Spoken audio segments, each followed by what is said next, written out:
दोस्तों, जब भी भारतीय संगीत के इतिहास की बात होगी, एक नाम हमेशा स्वर्ण अक्षरों में लिखा जाएगा, आशा भोसले।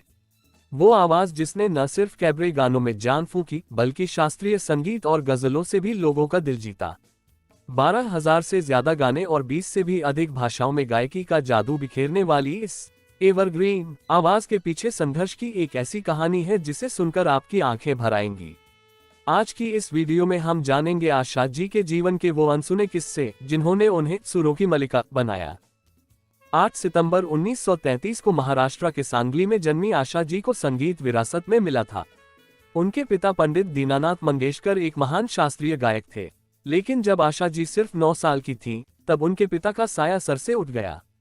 परिवार को चलाने के लिए बड़ी बहन लता मंगेशकर और आशा जी ने फिल्मों में गाना और अभिनय करना शुरू किया। लेकिन आशा जी के लिए रास्ता इतना आसान नहीं था। उन्हें अक्सर वो गाने दिए जाते थे जो उस दौर की बड़ी गायिकाओं ने रिजेक्ट कर दिए होते थे। आशा जी की किस्मत तब बदली जब उनकी मुलाकात पी नैयर साहब से हुई। 1975 में आई फिल्म नया दौर ने उन्हें एक नई पहचान दी। इसके बाद R.D.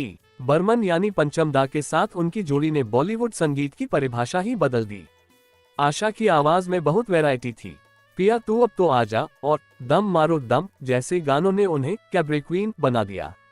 वहीं उमराव जान की वो दिलकश गजलें जैसे इन आंखों की मस्ती के, जिन्हें सुनकर कोई कह ही नहीं सकता था कि ये वही आशा भोसले हैं जो रॉक म्यूजिक गाती हैं।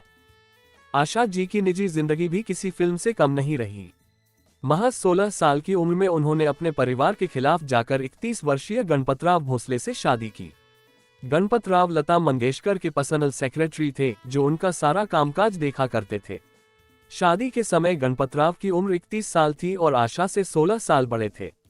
आशा को गणपतराव के परिवार ने वालों ने भी स्वीकार नहीं किया था। अक्सर उनके साथ दुर्व्यवहार और मारपीट की जाती थी। अंत में जब आशा तीसरी बार प्रेग्नेंट थी तो उनके पति ने उन्हें घर से बाहर निकाल दिया। ससुराल से निकाले जाने के बाद वह अपने 2 बच्चों हेमंत और वर्षा के साथ वापस अपने मायके आ गईं। वर्ष 1960 में आशा अपने पति से अलग हो गई थी। इसके बाद वर्ष 1980 में उन्होंने राहुल देव बर्मन से शादी कर ली। दोनों की ये दूसरी शादी थी। R.D. बर्मन पंचम दा के नाम से जाने जाते हैं। इन दोनों की मुलाकात फिल्म तीसरी मंजिल में गाने के दौरान हुई। संगीत की इस जोड़ी की आज भी मिसाल दी जाती है। दोस्तों, क्या आप जानते हैं, साल 2011 में Guinness book of world records ने आधिकारिक तौर पर आशा भोसले को most recorded artist in music history के रूप में मान्यता दी।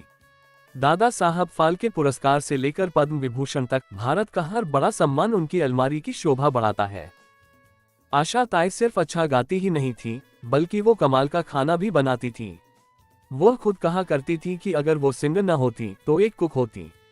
दुबई से लेकर कुवैत और अबू धाबी तक उनके आशास नाम से रेस्टोरेंट्स हैं। दोस्तों, आशा भोसले से जुड़ा एक किस्सा है कि उनके गानों की बोल्डनेस और दम मारो दम में दिखाए गए काउंटर कल्चर की वजह से इन्हें भारी विरोध का सामना करना पड़ा। ऑल इंडिया रेडियो ने इन गानों को प्रसारित करने पर बैन तक लगा दिया था। यहाँ तक कि तब दूरदर्शन ने भी जब फिल्म हरे रामा हरे कृष्णा का प्रसारण किया तो दम मारो दम जैसे गानों को काट दिया था। दिग्गज गायिका आशा भोसले ने 91 वर्ष की आयु में अपनी पोती जिनाई भोसले के साथ मिलकर अपना नया भावपूर्ण एकल गीत सैया बिना रिलीज किया था। अपनी धुन के तहत रिलीज हुए इस गीत में जिनाई की युवा ऊर्जा और आशा ताई की सदाबहार आवाज का संगम है, जो उनके दिवंगत पति R.D. बर्मन के प्रति एक संगीतमय श्रद्धांजलि है।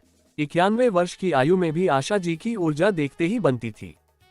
आशा भोसले की सुरमई आवाज 12 अप्रैल 2026 को सदा के लिए खामोश हो गई है, लेकिन उनके गाए गीत हमेशा फिजाओं में गूंजते रहेंगे।